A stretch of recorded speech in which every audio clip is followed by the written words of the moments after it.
येनात्मा बुध्यतात्मैव परत्वेनैव चापरम् अक्षयानन्तबोधाय तस्मै सिद्धात्मने नमः। श्लोक नंबर 44 चल रहा था। दृश्यमानमिदं मूढ स्त्रीलिङ्गमवबुध्यते इदमित्यवबुद्धस्तु निष्पन्नं शब्दवर्जितम्।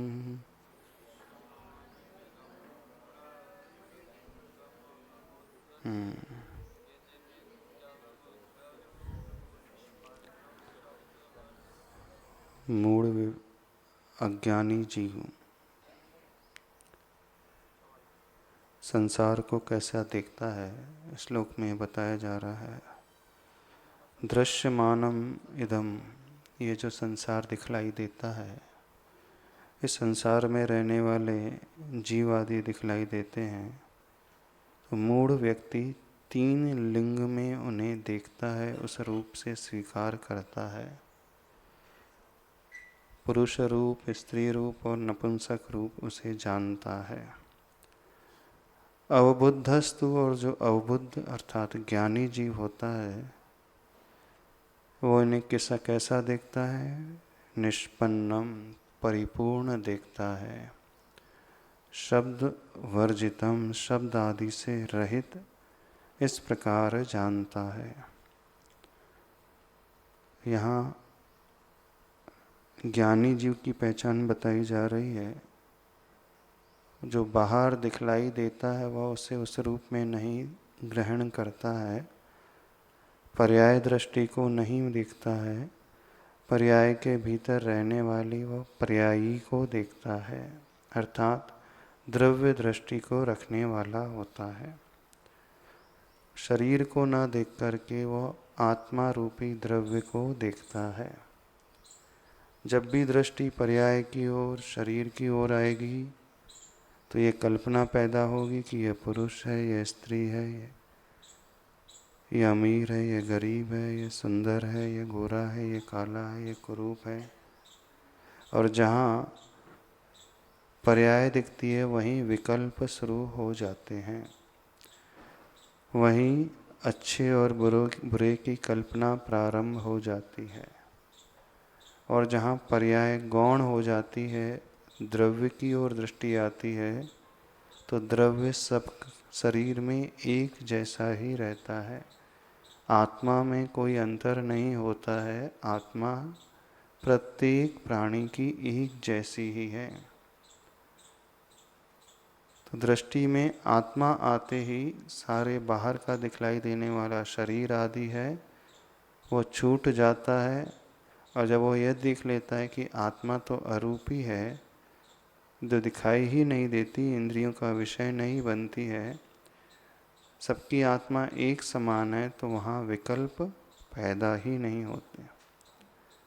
विकल्प तब पैदा होते हैं जब ये व्यक्ति सोचता है कि यह ऊंचा है, यह नीच वाला है। और जहाँ एक समानता हो जाती है वहाँ बड़े छोटे की कल्पना नहीं होती है। बड़े छोटे की कल्पना कब होती है?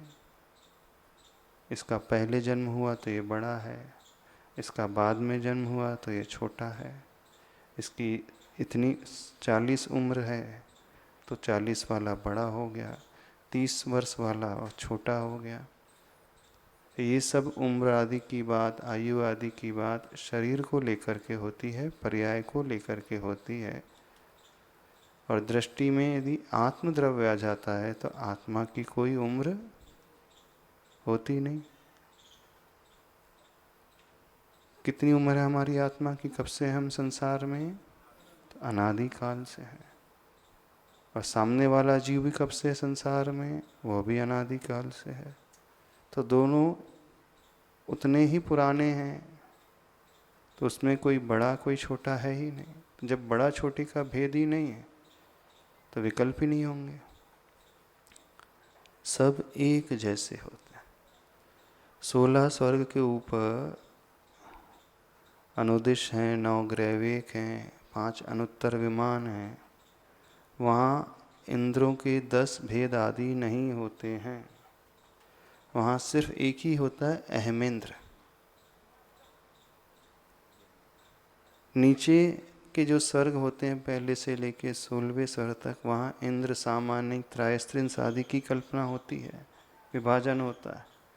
और जैसे जैसे ऊपर की स्वर्ग की ओर पहुँचते हैं, कोई स्वामी नहीं, कोई नौकर नहीं, न कोई आज्ञा देने वाला, न किसी की आज्ञा दी जा रही है। तो ग्रैविक, अनुदिश और अनुत्तर विमान में रहने वाले जितने भी देव हैं, सब सेम कैटेगरी के। नहीं मिलेंगे भी तो तत्व चर्चा होगी। मैं बड़ा इंद्र हूँ, तुम छोटे इंद्र हो, ऐसा कोई भाव नहीं।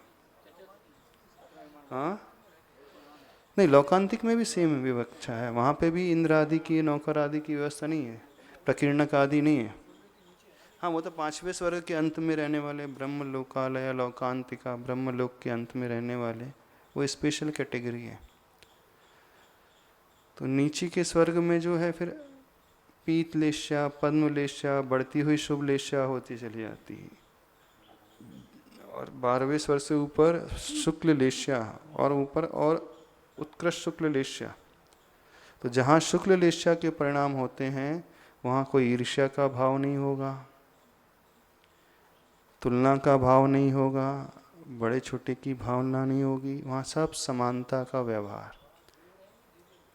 16वें स्वर के ऊपर देवी की व्यवस्था भी नहीं, देवियों की व्यवस्था 16वें स्वर तक ही होती। अनुत्तर है, अमीन अनुत्तर है, 9 ग्रैविक है, 9 अनुदिश है, वहाँ सिर्फ इंद्र अकेले रहते। हाँ नहीं, मिथ्या दृष्टि जीव भी है, 9वें ग्रैविक तक जा सकते हैं, अनुदिश तक। अनुत्तर विमान में सम्य दृष्टि जाते हैं। तो कौन से मिथ्या दृष्टि जाएंगे? जो पूर्व में मुनि महाराज थे, लेकिन द्रव्य लिंग के साथ जो साधना किए थे, ऐसे मुनिराज उस साधना के बल पर 9 ग्रैविक तक पहुंच सकते हैं। वहाँ पे श्रद्धा गलत हो सकती है 9वें ग्रैविक तक, पर लेश्या हमेशा शुक्ल ही होगी। और शुक्ल लेश्या में भेदभाव कभी नहीं होता है, न्याय अन्याय की भावना कुछ नहीं होती है, छोटे बड़े की कल्पना नहीं होती है। पूज्य पूजक है, दास स्वामी, इसकी कोई कल्पना नहीं होती है, सब एक जैसे। और जहाँ सब बराबर विचारधारा, तो फिर वहाँ तुलना ही नहीं होगी, कोई आज्ञा देने वाला ही नहीं होगा। आज्ञा किसे दी जाती है? जो अंडर में होता है, छोटे पद पे होता है, उसे आज्ञा दी जाती है। अथवा जो घर का मुखिया होता है, बड़ा होता है, दादा पिता हैं, वो बच्चों को आज्ञा देंगे। लेकिन जहाँ समानता का अधिकार है, कोई आज्ञा ही नहीं, कौन किसकी मानेगा? मैं क्यों मानूं? आप मुझसे बड़े तो हैं। तो जहाँ द्रव्य दृष्टि आ जाती है, अर्थात आत्मा की ओर दृष्टि आ जाती है, और आत्मा सबकी एक जैसी ही होती है, आत्मा में कोई अंतर नहीं। कर्म से बंधी हो अथवा कर्म से रहित हो, आत्मा एक जैसी। चाहे वो देव गति में रहने वाले देवों की आत्मा हो, अथवा मनुष्य गति में रहने वाले मनुष्य तिर्यंचों की आत्मा हो, आत्मा एक जैसे स्वभाव वाली। आत्मा अरूपी होती है, और जिसका कोई रूप रस गंध वर्ण आदि नहीं है, नजर ही नहीं आएगा, आंखों का विषय नहीं बनेगा, तो वहाँ कोई विकल्प ही पैदा नहीं होगा। तो विकल्प हमेशा पर्याय को लेकर के होते हैं, शरीर को लेकर के होते हैं। तो जो मूढ़ जीव होता है, अब इस श्लोक में 44वें श्लोक में बताया जा रहा है, मूढ़ त्रिलिंगम अवबुध्यते। मूढ़ का अर्थ अज्ञानी जीव जो है, संसार में रहने वाले अन्य मनुष्य आदियों को कैसा दिखता है, कैसा जानता है? ये पुरुष है, ये छोटा है, ये बड़ा है। व्यवहार में तो वैसे ही दिखेगा, व्यवहार के लिए तो बड़े छोटे की कल्पना होगी ही होगी। निश्चय में कोई बड़ा छोटा नहीं होता है। अच्छा, सी को उदाहरण देते थे, पिता बड़ा है कि पुत्र बड़ा होता है? बताओ, कौन बड़ा? हाँ, पिता बड़ा होता है कि पुत्र बड़ा होता है? नहीं, दोनों सेम उम्र के। जब बच्चे का जन्म होता तभी वो पिता बनता है। बच्चा पैदा ना हो तो पिता ही नहीं कहला, तो पति तो रहता है वो। पिता की संज्ञा कब मिलती है? जैसी पुत्र की प्राप्ति हुई। तो पुत्र और पिता जो है कौन बड़े हैं छोटे हैं? सेम उम्र के। पिता संज्ञा कब मिली? जब पुत्र का जन्म हुआ। तो जितनी उम्र का पुत्र है उतनी उम्र का पिता। यही है ना? ऐसे ही तो है। ये उदाहरण आचार्य भगवान हमेशा देते थे। पिता और पुत्र दोनों एक उम्र के, क्योंकि संज्ञा वहीं से शुरू होती है। हाँ, अब शरीर को देखेंगे तो उसमें अंतर आ जाएगा। हाँ, इस शरीर की उम्र है 60 वर्ष, 50 वर्ष, 30, 40 वर्ष। अब पुत्र के शरीर की उम्र है 1 वर्ष, 2 वर्ष, 5 वर्ष आदि। वहाँ पर भेद भिन्नता आ जाएगी, और जहाँ भेद भिन्नता आएगी वहीं विकल्प शुरू हो जाते हैं। अच्छे बुरे की कल्पना, राग द्वेष की कल्पना वहीं से होती है। इसलिए कहा जाता है ज्ञानी क्या दिखता है? इदम इति अवबुद्धस्तु। जो अवबुद्ध अर्थात ज्ञानी जीव है वो किस रूप से ग्रहण करता है? शब्द वर्जितम निष्पन्नम, शब्दों से रहित, निष्पन्न यानी परिपूर्ण, उसमें कोई कमी नहीं है। आत्मा में कोई कमी नहीं होती है किसी की। आत्मा के सारे गुण सबके एक जैसे ही होते हैं, बस अंतर है इतना कि इससे शुद्ध हो गए, उन्होंने उसे प्रकट कर लिया है, और जो कर्मों से बंधे हुए हैं वो शक्ति रूप में वैसे ही हैं। इस अपेक्षा से कदाचित अंतर हो सकता है, लेकिन क्वालिटी की अपेक्षा कोई अंतर नहीं होता है। तो ध्यान में फिर किसको विषय बनाया जाता है? इसलिए पर्याय को गौण करके उस शुद्ध आत्मा को, सिद्ध आत्मा को, अथवा परम पारिणामिक भाव को। परम पारिणामिक भाव वो होता है जिसका ना जन्म है, जिसका ना मरण है, जो कर्म से निरपेक्ष होता है। जीव मात्र को वो विषय बनाएगा, अथवा जो शुद्ध द्रव्य है वो उससे विषय बनाएगा। नहीं, गुण सबकी एक जैसी क्षमता है। कोई ज्ञान गुण, दर्शन गुण, सुख गुण, वीर गुण सब आत्मा में बराबर है।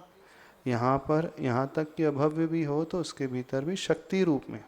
बस अंतर यह है कि इनके शक्ति रूप में संसारी अवस्था में जो भगवान बन चुके उनके अभिव्यक्त हो गए व्यक्ति रूप में। गुण की क्षमता की अपेक्षा अब हम अलग अलग गुण देख रहे हैं, तो अलग अलग गुण कब नजर आएंगे? जब हम पर्याय को देखेंगे। इसके अभी मति ज्ञान का विकास, श्रुत ज्ञान का विकास हो गया है। तो ये श्रुत ज्ञान कर्म सापेक्ष, और जैसे केवल ज्ञान की ओर दृष्टि लाएंगे, अब वो कर्म से रहित हो गया, शुद्ध हो गया, तो फिर वो तीर्थंकर भगवान का केवल ज्ञान हो अथवा मूक केवली का केवल ज्ञान हो, उनके केवल ज्ञान में कोई अंतर नहीं। चाहे महावीर भगवान को केवल ज्ञान हो, चाहे आदिनाथ भगवान को, उसमें, अथवा कोई सामान्य केवली है, उनमें कोई अंतर नहीं। तो जब भी निचली दशा को ध्यान का विषय बनाया जाएगा, यानी क्षयक्षमिक भाव को, क्षायिक भाव आदि को, तो विकल्प होंगे ही। तुलना तुरंत पैदा हो जाएगी, इसके पास अधिक शुद्ध ज्ञान है, इसके पास कम शुद्ध ज्ञान है। तो जो अधिक शुद्ध ज्ञानी है उसे देख करके फिर वो राग हो जाएगा, जो कम शुद्ध ज्ञानी है उसको देख करके द्वेष हो जाएगा। तो बोले राग द्वेष की झंझट में पड़ना ही नहीं, तो फिर किसे हम देखें? जो उसकी शक्ति है अथवा जो शुद्ध दशा प्रकट हो चुकी है उसे देखें। तो फिर कहा जाता है परम पारिणामिक भाव को ध्यान का विषय बनाएं।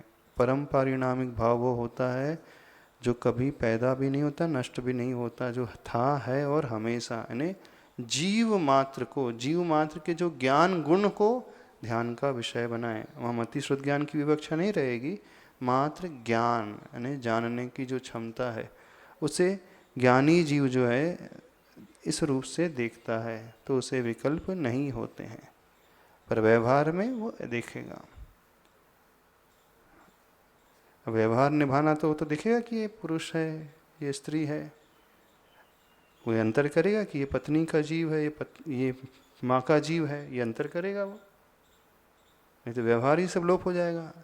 व्यवहार सारा अच्छे से निभाएगा, लेकिन निश्चय में यानी दृढ़ अंदर श्रद्धा क्या रहेगी? ये सब बाहर के शरीर के कारण जो कर्म बांध करके जीव आया है उसके कारण मुझे ऐसा रूप दिख रहा है, मैं इसमें माता की पत्नी की कल्पना कर रहा हूँ, ये पिता है, ये पुत्र है, इसकी कल्पना कर रहा हूँ। व्यवहार वो समीचीन निभाएगा, लेकिन अंदर ये भाव से हमेशा बना रहेगा कि ये तात्कालिक है, ये परमानेंट नहीं है। परमानेंट तो उसके आत्मा का स्वभाव है।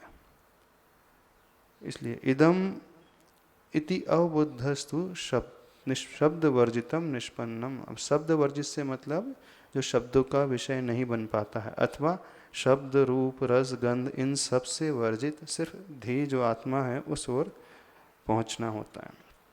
अच्छा, ऐसे की हिंदी पढ़ते।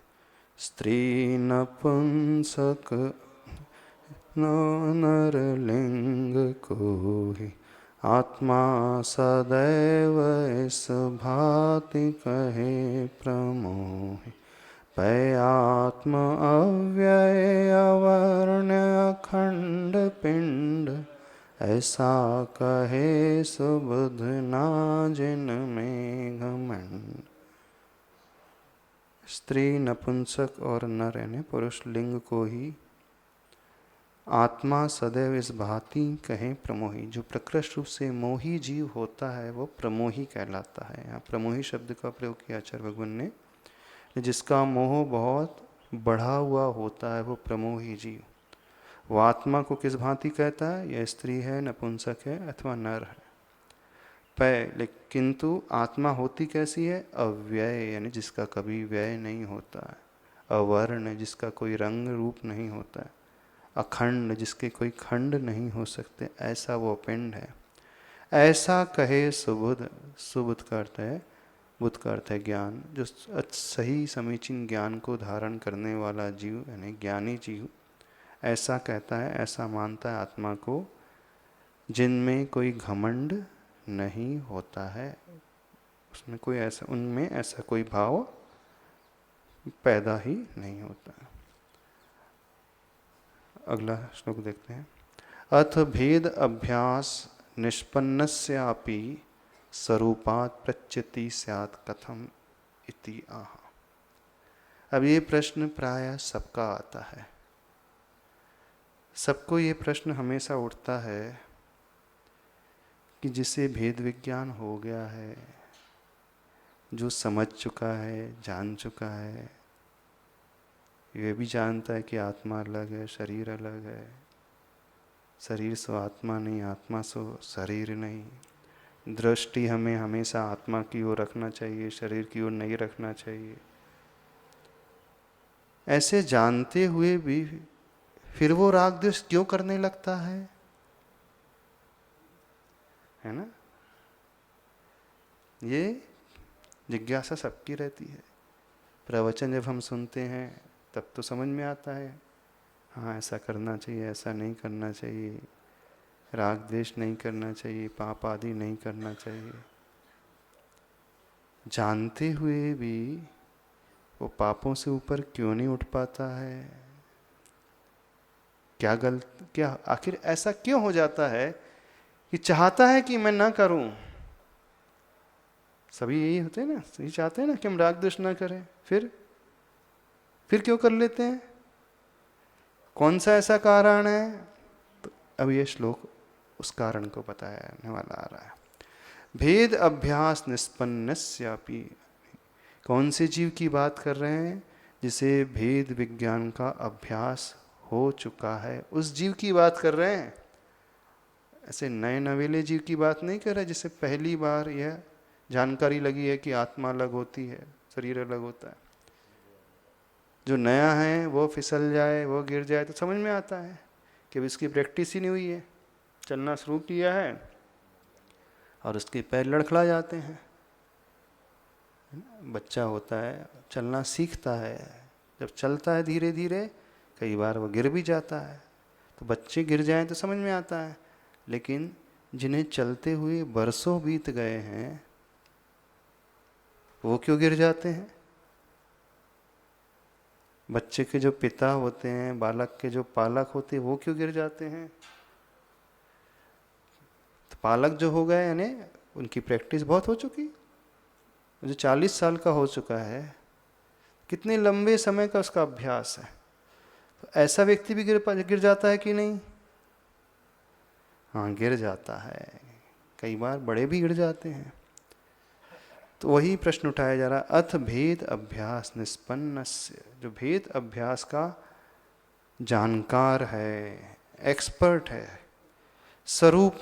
स्वरूपात प्रच्युति स्यात् कथम स्यात्, वो अपने स्वरूप से क्यों स्खलित हो जाता है, वो क्यों राग द्वेष करने लगता है। नया व्यक्ति नहीं, जिसे वर्षों हो गए हैं नियम को पालन करते हुए, उनकी बात चल रही है। अब जिन्हें वर्षों हो गए हैं साधना करते हुए, आचार्य मागनंदी जी,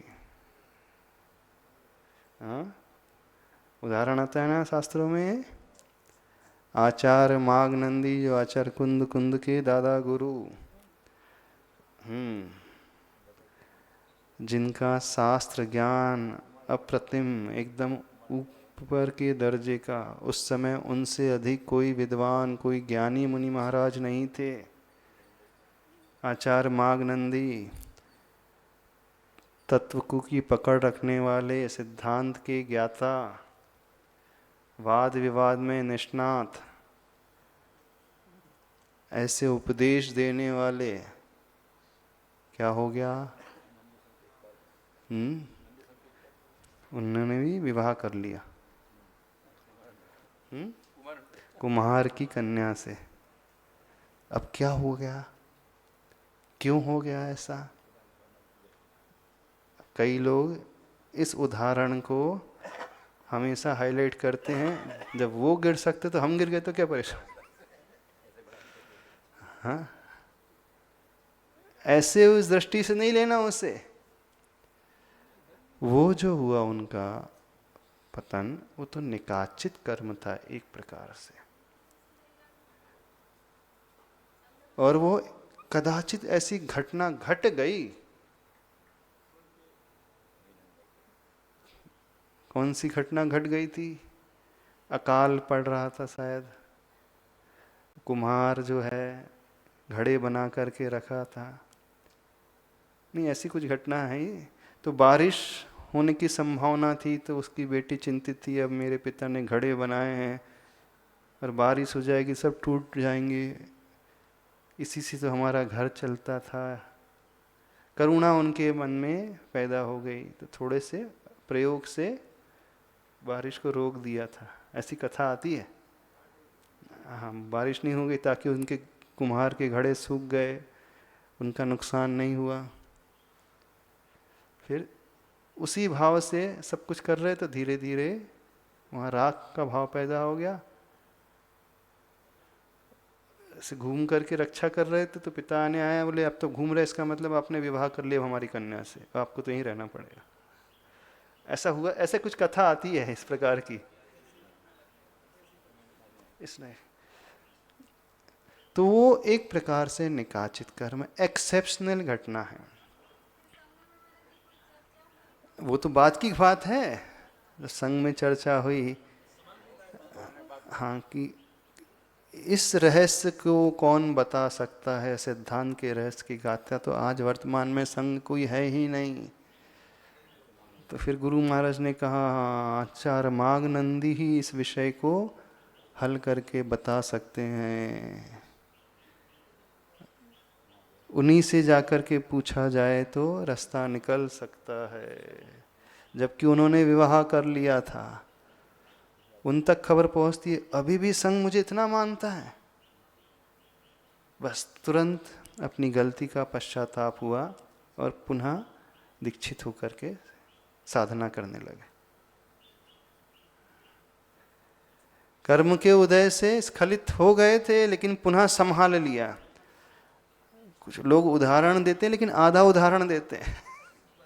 हाँ, स्खलन का तो उदाहरण देते हैं, लेकिन पुनः स्थितिकरण स्वयं कर लिया उन्होंने और अपने आप को संभाल करके पुनः साधना में लग गए, इस बात को कोई नहीं बोलता। हाँ, तो हमारे मन की जो होती है उसे उदाहरण हम खोज लेते हैं। हाँ, क्या हुआ? हाँ, गए, फिर संघ में आए। बोले संघ इतना मुझे अभी भी आदर देता है, सम्मान देता है। बोले हाँ। तो उन्हें पश्चाताप हुआ, पुनः दीक्षित हुए, प्रायश्चित ग्रहण किया, फिर साधना करने लगे। कर्म का तीव्र उदय होता है तो उस समय कुछ न चाहते हुए भी घटना घट जाती है। जैसे द्विपायन मुनि, तीव्र उदय था, पूर्ण टालने की कोशिश की, लेकिन निमित्त ऐसा मिला कि वह क्रोध उन्होंने दिलाया और बढ़ाई। तो ये अपवाद वाली घटना है।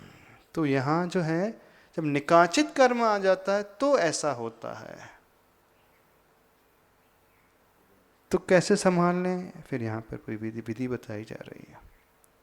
तो भेद विज्ञान के अभ्यास से निष्पन्न हुए जीव का भी अपने स्वरूप से स्खलन कैसे हो जाता है? जानन्नप्यात्मनस्तत्त्वम् जानन्नप्यात्मनस्तत्त्वम् विविक्तं भावयन्नपि विविक्तं भावयन्नपि पूर्वविभ्रम संस्कारात् पूर्वविभ्रम संस्कारात् भ्रांतिं भूयोऽपि गच्छति भ्रांतिं भूयोऽपि गच्छति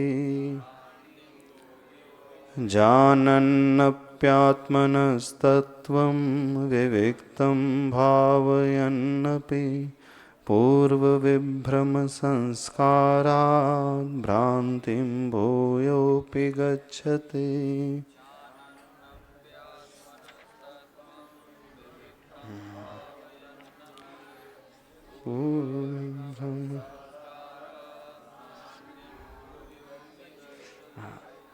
इसकी संधि विच्छेद करेंगे। इसका अर्थ जानन नपि आत्मनस्तत्वम, तो कैसा बनेगा? जानन धन अपि है, वो संधि के कारण अकन्न हो गया। जानन अपि आत्मनः तत्वम। जानन का अर्थ क्या हुआ? जानते हुए। जानन अपि, जानते हुए भी। क्या जानते हुए भी? आत्मनः तत्वम, आत्मा के तत्व को। नहीं, ज्ञान बहुत हो चुका है, स्वाध्याय बहुत हो चुका है, पढ़ चुके हैं। आत्मा का तत्व कैसा होता है, आत्म तत्व कैसा होता है, पहले श्लोक में वर्णन करके आए हैं।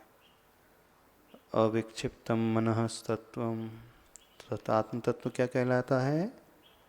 विक्षिप्तता, अपने भीतर पैदा नहीं होना ही तत्व कहलाता है। अर्थात पागलपन का भाव पैदा नहीं होना ही तत्व कहलाता है। अर्थात राग द्वेष का भाव नहीं पैदा करना ही तत्व होता है, या समता का भाव बना करके रखने का नाम ही तत्व है। पहले श्लोक आया था ना, 35वां श्लोक, अविक्षिप्तम मनस्तत्वम। 36वां 36 नंबर, अविक्षिप्त मन ही तत्व कहलाता है, और विक्षिप्त मन आत्मा की भ्रांति कहलाती है। विक्षिप्त का अर्थ पागलपन, विक्षिप्त का अर्थ अपने स्वभाव से, समता से स्खलित हो जाना। तो वही भ्रांति कहलाती है, और जो विक्षिप्त नहीं हुआ वही मन है, तत्व कहलाता है।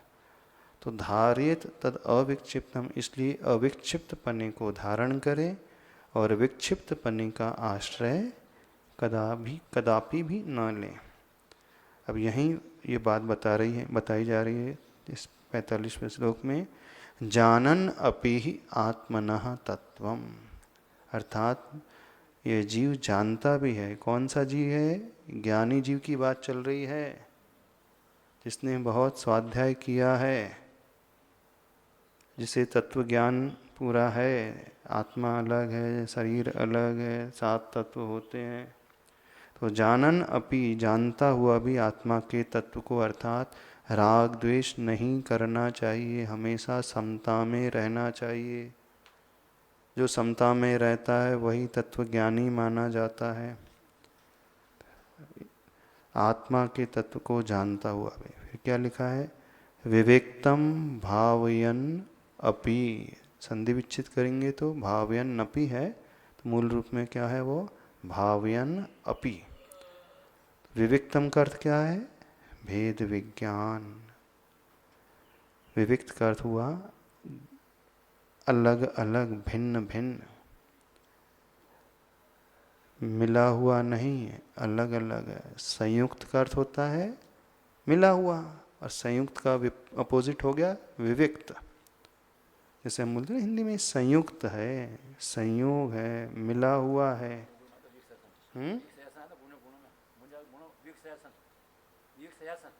विविक्त शय्यासन, हाँ हाँ, तत्वार सूत्र में आता है विविक्त शय्यासन, तप में आता है ना। विविक्त यानी एकांत में शयन करना, अकेले ही शयन करना, किसी के साथ नहीं रहना, वो विविक्त शय्यासन। तो विविक्त का अर्थ होता है भिन्न, मिला हुआ नहीं, अलग, एक रूप। और संयुक्त का अर्थ है संयोग से सहित, मिले हुए, जहाँ संबंध हो गया, मिल गए दो। विविक्त यानी जहाँ संबंध नहीं होता है। तो कौन सा संबंध नहीं होता है, कौन सी भावना की है, आत्मा का किसी से संबंध नहीं होता है। आत्मा में कर्म कभी आ नहीं सकते हैं, आत्मा में कर्म कभी बंध नहीं सकते हैं, आत्मा हमेशा कर्मों से रहित ही रहती है। पर कर्म तो बनते हैं ना आत्मा से। आत्मा से बनते हुए भी वो कर्म आत्मा से नहीं बनते हैं, कर्म जो है कर्म से ही बनते हैं। आत्मा तो अरूपी है, हम, और कर्म जो है रूपी पदार्थ है, तो रूपी को अरूपी से हम कैसे बांध सकते हैं, बताओ, बांध सकते हो? अच्छा, हवा को रस्सी से बांध सकते हो? वैसे तो हवा भी रूपी है, जो अदृश्य दिख रही है, अपन उस अपेक्षा से अरूपी मान ले, तो रस्सी से आप हवा को बांध करके रख सकते हो क्या? जब हवा को ही नहीं बांध सकते हैं, तो कर्म जो होते हैं रूपी है और आत्मा अरूपी है, तो अरूपी आत्मा से कर्म कैसे बंध गए, कैसे चिपक गए उसमें, कैसे चिपके, बताओ? मूल रूप में आत्मा का स्वभाव तो अरूपी है, लेकिन अनादिकाल से वो कर्म से बंधी हुई है, इसलिए संसारी दशा में आत्मा अभी हमारी रूपी ही है। तो एक रूपी में दूसरे रूपी कर्म का बंध हो जाता है। फिर प्रश्न उठेगा, जब आत्मा रूपी थी तो उसमें से कर्म कैसे बंध गए शुरुआत में? बंधे नहीं, वो हैं अनादिकाल से। जैसे दूध में घी कहाँ से पहुंच गया? दूध में घी कैसे पहुंचा? घी कहाँ से निकलता? दूध से। तो घी कैसे चला गया दूध में? कहीं से जाता नहीं, वो तो रहता है। दूध है तो दूध में घी रहता ही है, दूध का नेचर है, स्नेहिलता, फैट उसके अंदर रहता ही है। ऐसे ही संसारी दशा में आत्मा हमेशा कर्म से बद्ध ही रहती आई है, तो संसारी दशा में आत्मा रूपी ही है। तो अब जब रूपी ठहरी तो उस रूपी में अन्य रूपी कर्म का बंध हो जाता है। अब यहाँ क्या कहा जा रहा है, विविक्तम भावयन्नपि, अर्थात मैं आत्मा की भावना कैसे करता हूँ, भावयन ने भावना करता हुआ भी। कौन सी भावना? कि मेरी आत्मा जो है विविक्त है। विविक्त का अर्थ मेरी आत्मा किसी से मिली नहीं है, मेरी आत्मा जो है कर्म से बंधी नहीं है, मेरी आत्मा तो शुद्ध स्वभाव वाली आत्मा है।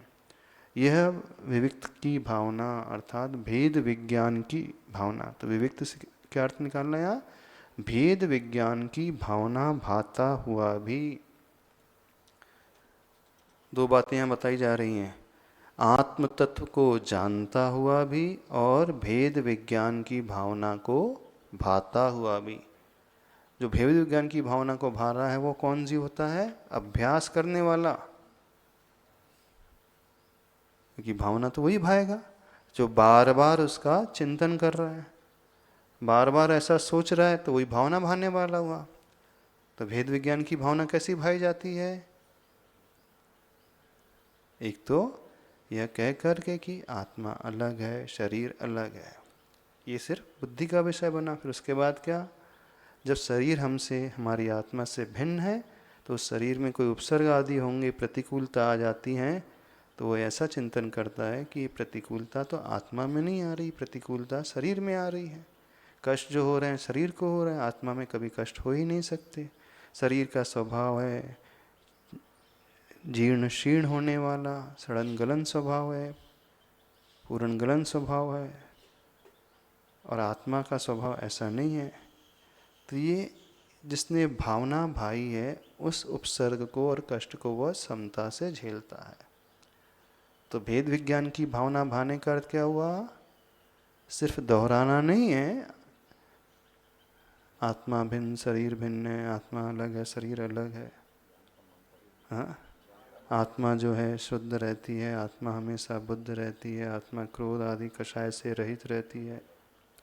शुरुआत यही दोहराने से होगी, फिर दोहराते दोहराते वो उसमें डूबने लगेगा, आत्मा के ध्यान को करने लगेगा, और उपयोग उसका उतना लग जाएगा कि वो आत्मा में, इस शरीर में कुछ भी होता रहे, उससे कोई अंतर नहीं आता है। तो भेद विज्ञानी जीव जो होता है, समता से उसे सहन करता है। तब श्लोक में क्या बताया जा रहा? विविक्तम भावयन्नपि, विविक्त यानी भेद विज्ञान की भावना को भाते हुए भी। तीसरे चरण में क्या बताया जा रहा? पूर्व विभ्रम संस्कारात्। पूर्व विभ्रम संस्कार क्या कहलाते हैं? संस्कार क्या होते हैं? जो बोलते हैं ना, संस्कार पड़ गए, आदत पड़ गई, अनादिकाल से मिथ्यात्व के संस्कार इस आत्मा में पड़े हुए हैं। विभ्रम का अर्थ होता है अज्ञान, मोह, भ्रम में भटक जाना। विभ्रम का अर्थ होता है जो सही नहीं है उसे गलत, जो सही नहीं उसे सही स्वीकार लेना, और जो सही है उसे गलत मानना। इंद्रिय सुख क्षणिक है, तो विभ्रम वाला जीव क्या करेगा? उसी को ही शाश्वत सुख मानेगा। पूर्व काल के विभ्रम के संस्कार, अर्थात अनादिकाल से इस आत्मा में कौन से संस्कार पड़े हुए हैं? 5 पापों के संस्कार पड़े हुए हैं।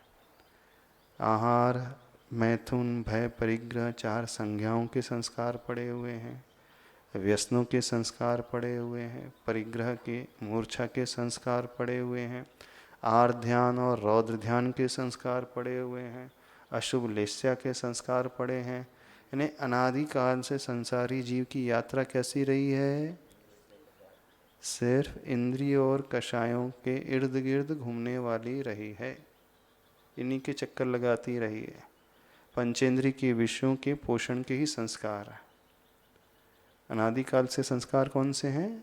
शरीर को ही सुखी बनाने के संस्कार लगे हैं। तो पूर्व यानी प्राचीन काल से चले आ रहे हैं कौन से संस्कार? विभ्रम के संस्कार, यानी मिथ्यात्व के अथवा मोह के संस्कार। तो इस मोह के संस्कार से भ्रांतिम भूयोपि गच्छति, भ्रांति को भूयोपि यानी बार बार फिर भी, गच्छति यानी प्राप्त हो जाता है। क्या अर्थ?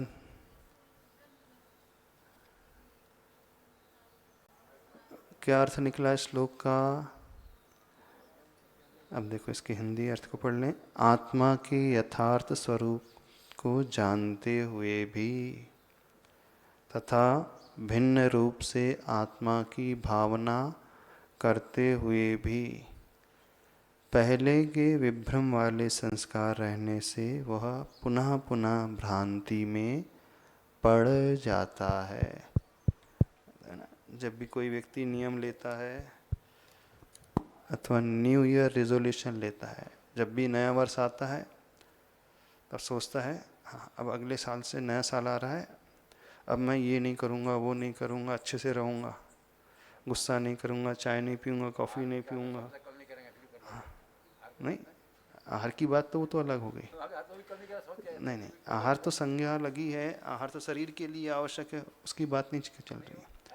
जो व्यक्ति समझ जाता है कि हमारी कमियां हैं, जिसे व्यसन की आदत लगी है, कई बार तो ना गुटखा खाने वाले, उन्हें समझाया जाता है कि गुटखा छोड़ो, हाँ तो महाराज जी के सामने नियम ले लेते, ठीक है अब से नहीं खाऊंगा, 3 दिन तक नहीं खाता, फिर चौथे दिन से फिर शुरू हो जाता है, 4 दिन हफ्ते भर पालता है, फिर उसके बाद फिर शुरू हो जाता है। तो उससे पूछो क्यों? अब वो क्या करे, तलब ही ऐसी उठती है, माइग्रेन होने लगता है, पोटी नहीं होती है, नींद नहीं आती रात भर, भूख नहीं लगती है। तो ऐसी स्थिति हो जाती है कि चाह करके भी मैं छोड़ नहीं पाता हूँ, फिर से खाने लगता हूँ। बहुत सारे लोग यही तर्क देते हैं ना, जिन्हें लत लग जाती है व्यसनों की, तो व्यसनों की लत क्या हो गई? संस्कार पड़ गए एक प्रकार से। वो चाह रहा है कि मैं छोड़ दूं, लेकिन छोड़ नहीं पाता है। तो उसके पीछे कारण क्या? उसे लत लग चुकी है। तो फिर कैसे उससे छुड़वाया जाता है? रिहैब सेंटर में भेजा जाता है, रिहेबिलिटेशन सेंटर में भेजा जाता है ना उसे, नशा मुक्ति केंद्र में, नशा मुक्ति केंद्र में उसे भेजा जाता है। जब उससे इच्छा होती है तो नशा ना दे करके कुछ इस प्रकार की थोड़ी सी दवाई दी जाती है। एक तो हो गया बाहर का प्रयोग, कुछ दवा दे करके, और दूसरा प्रयोग होता है मन का प्रयोग। जब जब इच्छा उठने लगे तो उसके मन को डाइवर्ट किया जाता है, उपयोग को बदला जाता है। तो आचार्य भगवान कहते हैं क्या करना चाहिए? मान लीजिए हमने नियम लिया और फिर दोष लग रहे हैं, शिथिलता आ रही है, तो क्या करें, कैसे संभालें? अपने उपयोग को बदलें, शास्त्र स्वाध्याय में लगाएं, आत्मचिंतन में लगाएं, प्रथमानुयोग ग्रंथों को पढ़ें, उसके साइड इफ़ेक्ट्स का चिंतन करें, नरक गति के दुखों का चिंतन करें। यदि मैं इस नियम को तोड़ दूंगा तो इसका प्रभाव, दुष्प्रभाव कैसा रहेगा, कहाँ कहाँ कितना नहीं मुझे भटकना पड़ेगा। तो ऐसा वो चिंतन करता है। अर्थात जब संलेखना होती है ना, संलेखना में संकल्प तो ले लेते बहुत सारे लोग, लेकिन जब अंत समय आता है तो शरीर में बहुत वेदना होती है। तो इतनी वेदना होती है कि फिर वो भोजन भी मांगने लगता है, पानी भी मांगने लगता है। वो भूल जाता है कि रात्रि हो गई है, वो भूल जाता है मेरे तो एक ही बार भोजन पानी का नियम है। तो फिर कैसे संभाला जाता है? संबोधन के माध्यम से उसके परिणामों को संभाला जाता है। तो योग्य आचार, जो निर्यापक आचार होते हैं, फिर उसे संबोधन देते हैं तो ही संभाल लेता है। जैसे आचार्य शांति सागर महाराज जी के जीवन की घटना आती है। चतुर्मास कर रहे थे और पास के गांव में एक मुनि महाराज थे, थोड़े से बीमार थे, वृद्ध थे। तो वहाँ के समाज के श्रावकों ने मुनिराज को संलेखना दिला दी। बोले महाराज जी आप बीमार हो गए हैं, अब ज़्यादा समय तो बचा नहीं, ऐसा करो अब सब छोड़ दो। तो श्रावकों के कहने पे महाराज जी ने छोड़ भी दिया, लेकिन धारणा थी नहीं मजबूत। तो रात्रि के समय उन्हें बहुत प्यास लगती है, तो पानी चिल्लाने लगते, पानी पानी पानी दो मुझे, पानी दो। मुनि महाराज थे और अब श्रावक बड़े परेशान, अरे इन्होंने तो संलेखना ले ली है, पानी कैसे दे दे? तो वो दे नहीं रहे थे। खूब चिल्लाने लगे, देखो यदि पानी नहीं दोगे तो ऐसा हो जाएगा, वैसा हो जाएगा, मेरा मरण हो गया तो व्यंतर बनूंगा, तुमको परेशान करूंगा, और ऐसा और वैसा, तो मुझे भूखा मार रहे हो, प्यासा मार रहे हो। ये बात आचार्य शांति सागर महाराज जी तक भी पहुंची। तो अगले दिन प्रातः होते ही उन्होंने विहार किया और वहाँ पर पहुँचे, और पहुँचते ही सबसे पहले नमोस्तु किया उन मुनिराज को। तो वो तो नवदीक्षित थे, ज़्यादा पुराने थे नहीं, और आचार्य शांति सागर उस समय तो बहुत महान आचार्य। तो जैसे ही देखते कि आचार्य शांति सागर मुझ मुनि महाराज को नमोस्तु कर रहे, तो एकदम स्वयं पानी पानी हो जाते। अभी पानी मांग रहे थे, वो पानी पानी हो जाते। बोले इतने महान आचार्य नमोस्तु कर रहे हैं। और आचार्य शांति सागर बोलते हैं मैं कमंडल भर करके लाया हूँ प्रासुक जल से, मुझे खबर मिली है कि आपको बहुत प्यास लगी, तो आप पानी पी लीजिए। सुनने में आए श्रावक लोग आपको पानी नहीं दे रहे हैं, तो लीजिए पानी पी लीजिए। जैसे ही वो सुनते हैं, अरे महाराज जी पानी की बात कर रहे हैं, बोले पानी तो अपना होता ही नहीं, त्याग हो गया। फिर बाद में उन्हें संबोधन देते हैं, हर जन्म में कितना पानी पिया है, आज तक तृष्णा नहीं हटी है, प्यास नहीं बुझी, जिंदगी निकल गई साधना करते करते, अब अंतिम समय है, अब क्या पानी की इच्छा करना, आत्मा की ओर दृष्टि लाओ, शरीर की ओर दृष्टि कैसे। बस इतना संबोधन देना था कि उनके परिणाम पुनः सुधर जाते हैं, स्थितिकरण हो जाता है। तो ये संबोधन भी तरीका होता है। भले ही कर्म का उदय आ गया, शारीरिक वेदना हो गई, परिणाम स्खलित होने लगे, तो संबोधन के माध्यम से वो उनका उपयोग संभल जाता है। समझ में आ रही है कि नहीं बात। तो नशा मुक्ति केंद्र में वो लोग काउंसलिंग नहीं करते, वो दवाई देते हैं नशे को छुड़ाने के लिए, उस तलब को शांत करने के लिए। फिर धीरे धीरे मात्रा कम करते करते करते करते फिर एक स्टेज आती है कि उसकी जो पीड़ा कम होने लगती है, फिर वो छोड़ देता है। तो वो बाहर से दवाई के प्रयोग से उसे छुड़वाते हैं। पर यहाँ मोक्ष मार्ग में यदि परिणाम स्खलित होने लगे तो क्या किया जाए। वैसे अभी यहाँ पर इस श्लोक में ये बात बताई जा रही है कि पूर्व विभ्रम संस्कारात् भ्रांतिम भूयोपि गच्छति। पूर्व में आत्मा के अपने संस्कार ऐसे पड़े हुए हैं कि जानता हुआ भी, भावना करता हुआ भी, भेद विज्ञान का अभ्यास करता हुआ भी राग द्वेष क्यों करने लगता है। अनादिकाल के मिथ्यात्व के मोह के संस्कार इस आत्मा में पड़े हैं, तो वह उसी ओर लुढ़क जाता है। अब हम ये कहें कि देखो इस श्लोक में लिखा है कि जब पूर्व का संस्कार का उदय आ जाएगा तो वो तो पतित हो ही जाएगा, इसमें हमारा क्या दोष है। अब कुछ लोग इस श्लोक को ऐसा घटाते हैं, एकदम विपरीत। आचार्य भगवान यहाँ पर वो कारण बता रहे हैं कि जब हम सोचते हैं फिर भी स्थिर क्यों नहीं रह पाते, तो समझना पूर्व का संस्कार है, पूर्व का बंधा हुआ ऐसा निकाचित आदि कर्म है, अथवा पूर्व में हमने कभी अभ्यास नहीं किया था, इस कारण पुनः स्खलित हो जाते हैं, उसी ओर लुढ़क जाते हैं। तो यदि संस्कार जागृत हो रहे हैं तो उसी ओर लुढ़क जाएं तो फिर तो कल्याण कभी होगा ही नहीं। तो फिर क्या करना, जैसे जैसे संस्कार पैदा हो रहा है वैसे वैसे करते चले जाएं। नहीं, यदि परिणाम बिगड़ रहे हैं तो उस समय स्थितिकरण की आवश्यकता होती है, ये कहा जाएगा। परिणामों को संभालने की आवश्यकता है।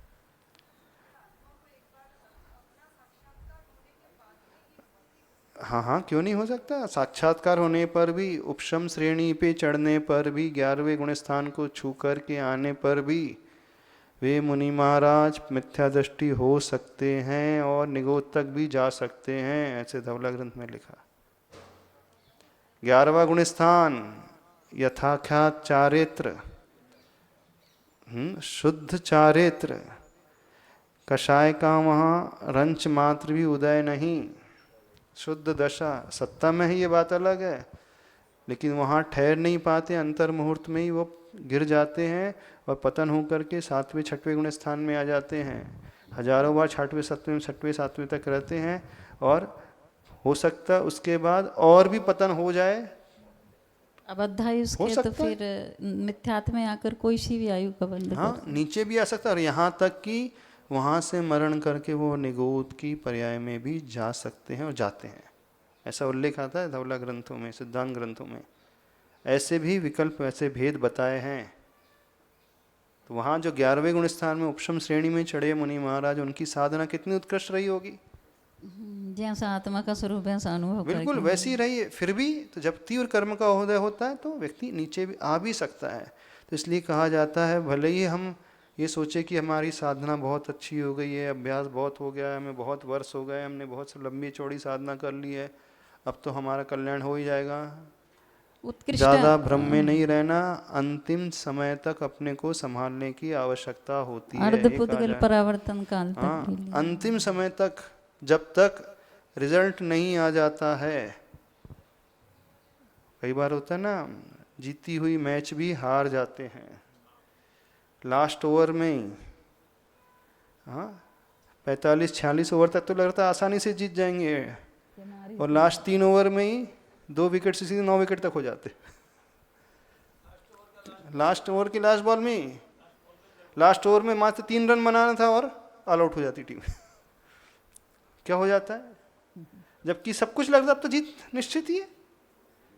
अब पूरी मान लीजिए 300 तक का स्कोर उतना चेस कर लिया है, 3 रन और बनाना है, लास्ट ओवर है और विकेट 5-6 बाकी हैं।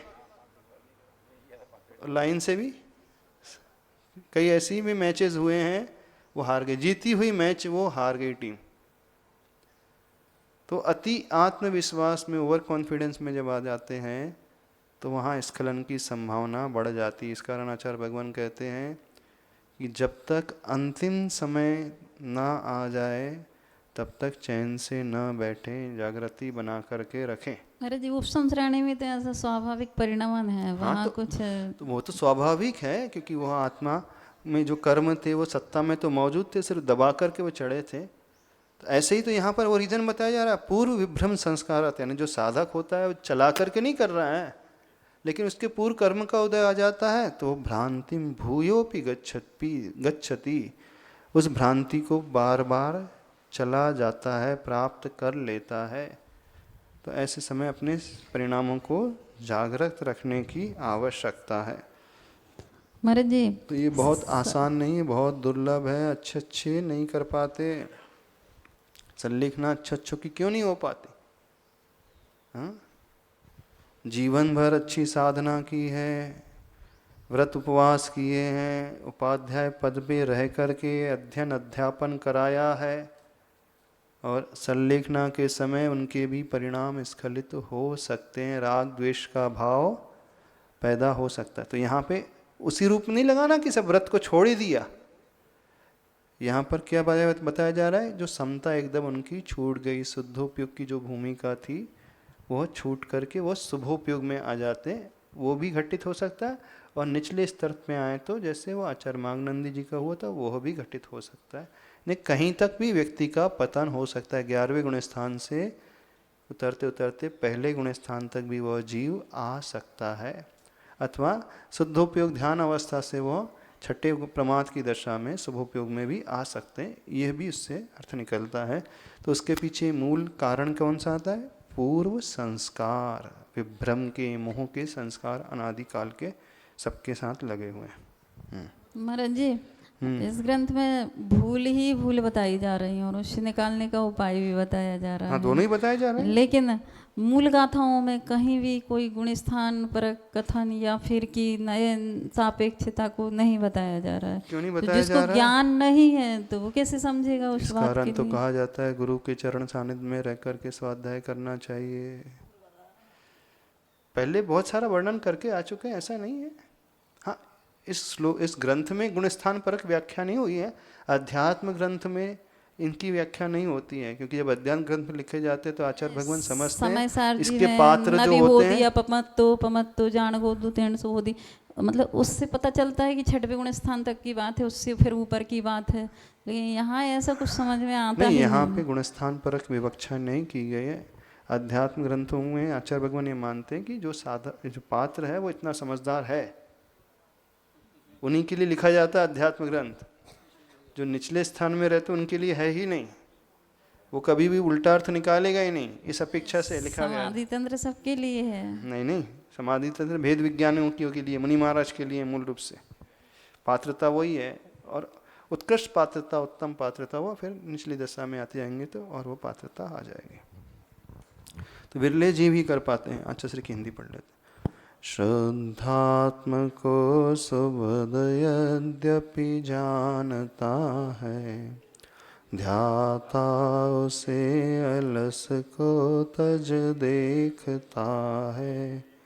मिथ्यात्व का उदय पे यदि हाय होता, सध्यान शीघ्र नशता वह भ्रष्ट होता।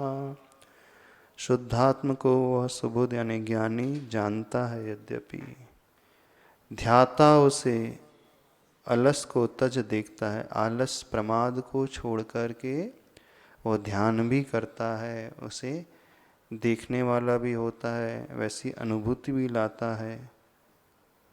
परंतु मिथ्यात्व का उदय यदि होता है, हाय खेद की बात है, यदि मिथ्यात्व का उदय अथवा मोह का उदय हो जाता है, सद्ध्यान शीघ्र नस्ता।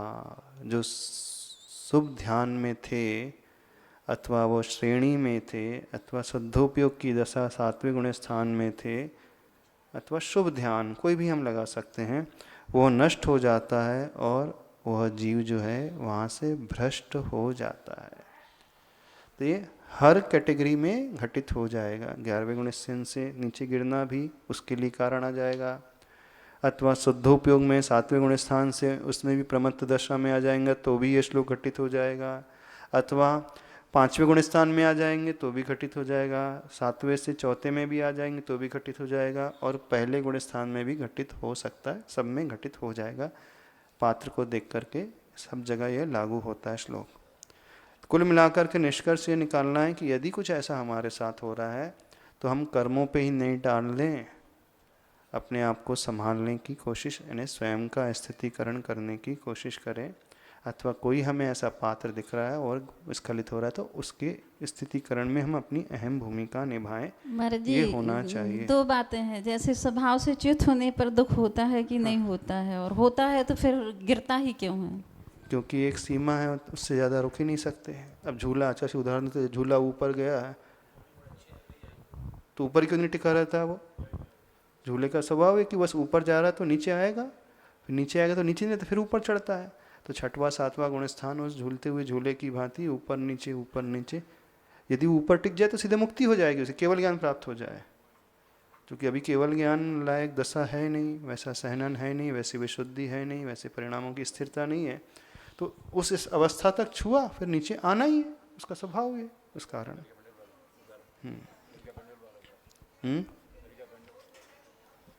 तो होता है ना, दुख हो रहा तभी तो फिर से उठेंगे वो, जिसे दुख नहीं होगा वो उठेगा ही नहीं फिर से।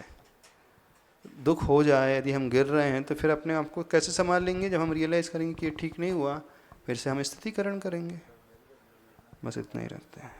बोधि समाधि परिणाम सद्धि स्वात्मोपलब्धि शिव शौक सिद्धि चिंतामणिम चिंतित वस्तुदाने त्वां वंदमानस्मि।